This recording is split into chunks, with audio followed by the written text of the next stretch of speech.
एक महत्त्वाची घडामोड दिग्दर्शक रोहित शेट्टी यांच्या शेट्टी टॉवर्स इमारती बाहेर गोळीबार झालाय।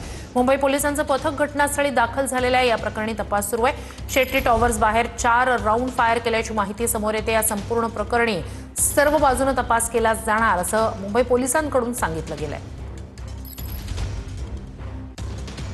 बॉलिवूड दिग्दर्शक रोहित शेट्टी यांच्या घरावरती रात्री अज्ञात आरोपींनी गोळीबार केल्याची घटना घडलेली आहे आणि पोलिसांचं पथक रात्रीपासून या सगळ्या परिसरामध्ये तैनात आहे। गुन्हे शाखेची सुद्धा पथकं या सगळ्यावरती काम करत आहेत आणि रात्रीच अज्ञात आरोपींच्या विरोधामध्ये गुन्हा सुद्धा दाखल करण्यात आलेला आहे। आणि आता पहिल्या मजल्यावरती जे ग्लास आपल्याला काच लावलेलं पाहायला मिळत आहे, त्या काचेवरती एक गोळी जी आहे ती आतमध्ये घुसल्याचं पाहायला मिळते। त्याचबरोबर जी संरक्षण भिंत आहे इमारतीची, त्या संरक्षण भिंतीच्या बाहेरच्या बाजूला सुद्धा एक राऊंड फायर करण्यात आलेला होता, त्याचं सुद्धा मार्क्स आपल्याला पाहायला मिळतात।